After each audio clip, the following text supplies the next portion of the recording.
All right. What a day. What a day. Man, what a day. Let's just start off by saying, man, I hate these prop firm accounts because I just keep winning. I keep winning, but I cannot cash out. We'll get to that later though. So it's so important to understand SMTs, right? Because I just want to start off there. Because when you understand SMTs, you get to understand the protected highs, right? To just catch massive moves, right? SMTs, remember, SMTs to the change the state of delivery, or if there's an inverse fair value gap, right? So let's just get right to nitty gritty, right? So let's just go with, I'm gonna go with ES because ES was just so much more cleaner, right? Just off the first initial move, off the SMT, right? So let's zoom in a little bit more. Okay. So 930. Matter of fact, let's go right before that because yeah, 930, which is right here. Displays down. We sweep this low, right? So we get an aggressive move right at 930. Sweeping sell side. Some little small internal lows, right? Then we get a massive displacement back up. That's why it's important to understand you want to be careful and patient, right? Once market open because it can really be extremely volatile, right?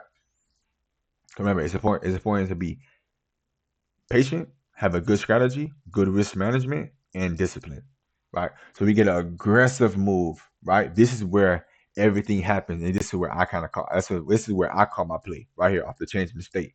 So we come up, we create a SMT, right, which is a divergence between ES or NQ, which is two indices. Because let me just show you right quick before we keep going. So you see how right here. You see how NQ made a higher high. You see how it swept this high? It made a higher high. But then look, ES made a lower high, right? It did not sweep, right? This high, creating a S&T divergence, right? So right off the S&T divergence, you want to be patient, right? You want to wait for a change in the state of delivery or a inverse fair value gap to be disrespected. Shout out to Justin, which is the baby goat, which is the goat. I mean, he ain't the baby. Well, he basically the baby goat because you already know Big ICT is the master goat, and underneath that, you already know. So we get the S&T, right? This is a 1 minute chart. We get the S&T around 942.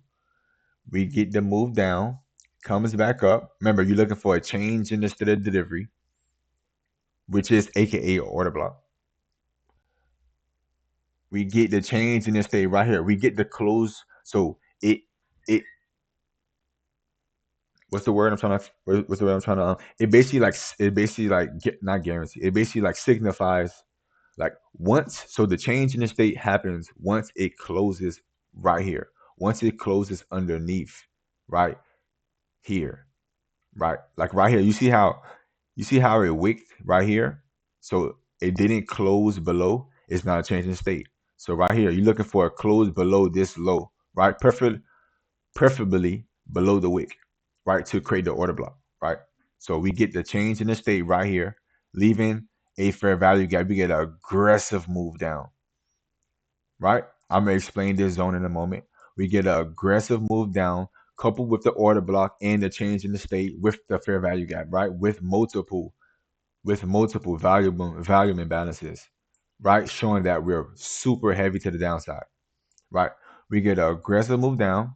We do not sweep these lows. We pull it back up to the fair value gap. Remember, if I'm extremely bearish, I want to see only the lower half of the fair value gap get traded to. I don't want to see no candlesticks up here or no candlestick close, especially no candlestick closes up here, right? If you see it comes up here, closes up here, that means we're not heavy yet, or we're just not ready to go yet, or your bias is completely wrong, right? Because it's all about having narrative and context when it comes to trading, right? So we get an aggressive move down, we get a retracement back into this fair value gap, right? One touch, two touch. Now we get another aggressive move down below this low, creating a bearish breaker, right? If you don't know what a bearish breaker is, bearish breaker is a high, low, higher high. You want to see it close lower than this low, right? So we get it right here, right? And then zoom in some more. Now we get the close below these series of down close candles. You want to get the bottom one, which is see the whole wick. See, that's a whole wick, right? Once it closed below, you don't want to see it come back up here no more, because this is and it's coupled with the order block right here with another change in the state of delivery, because we showed bullish signs and then we just showed bearish aggressive momentum down, right? So anyways, get right back to the breaker. We get the close below. We get a touch into the breaker. Remember, the most sensitive part of the breaker is 50% is from here to basically to the open, right? Mean threshold is right here. It didn't even have the willingness to come up into the order block here, or mean threshold of this order block, staying in the lower half of this breaker, which is everything you want to see when it's extremely bearish, right? And I feel like I'm doing a very good job of explaining these things. I'm getting better. Anyways, we get an aggressive move down. It comes back up, and then we get a failure swing, right? So matter of fact, so now let me go right to NQ. So remember, NQ, it did the exact same thing. SMT created a change in the state of delivery right here, coupled with the order block, came back down, created a fair value gap a little bit lower, and ES created a fair value gap a little bit higher. Anyways, came back down, right? Came back up into the fair value gap. So let's zoom in so you can see how the fair value gap, how the wicks and the bodies respected this mean threshold of the fair value gap. You see how the bodies stayed underneath it, but the wicks did the damage, right? The bodies respecting it. Got another displacement lower. Same thing with the breaker. Let me draw it again. We got a high, low, high, high. You want to see it close below this low, which was here. And then you see the tap back into the fair value gap right here, staying in the lower half. See the bodies. It's a little bit of mohawk, but you see the context, you see the narrative, displacement down. So back here, so we get. So let me delete this right quick. So we get a failure sweep, right? Which is just generating lows. Remember, the market loves to generate liquidity, then to hunt the liquidity. We're not ready to go down yet, right? We get a failure low. So, we get a failure sweep of this low. We get a rally. We get a crazy rally back up. Oh my gosh! If you ain't leave your stop, if you had runners, say go, say good night. If you had runners, say good night to your runners. Is what I'm saying. Say good night to your runners, because it was bloody after that. You see how this is. Look how much. Look how. Anyways, so now did a crazy rally back up, back into the SMT, which is the protected high. Didn't have the willingness to come sweep this SMT. Displaced lower, right? This is an inverse fair value gap. You see how it just disrespected you see how it just straight disrespected this inverse fair value gap that's right here?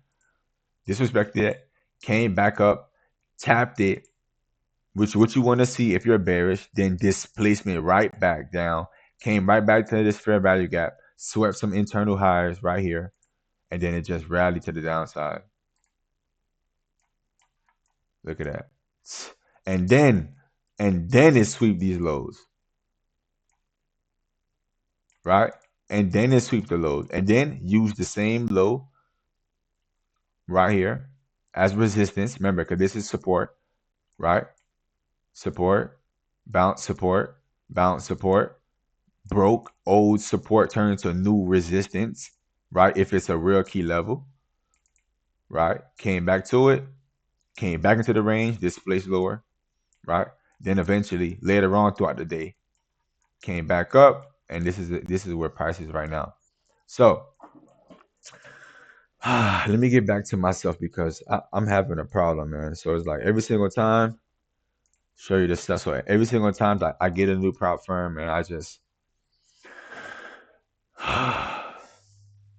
once I pass it, I just cannot stay focused, and I just go to blowing the account, right? So even I get 4 or 5 winning days, I have I'll be positive. Like right, I basically have either 3 or 4 positive 200 plus winning days. I just need one more day and be the last day. I just act stupid and I just blow it. But anyways, we good on the week. We still got 3 more trading days. I'm gonna try to pass this account by I think like my due date is like around here. So I'm gonna try to pass that account within 2 weeks. But my goal is to get back live money soon. I'm down like $1,600 live funds. So that's not pretty. So worry about it. We're gonna get back to it. I appreciate y'all for tuning in. If you need help with anything, if it's anything I could have do, if you like the video, comment, like. Appreciate y'all. Subscribe, man. Catch you on the rebound.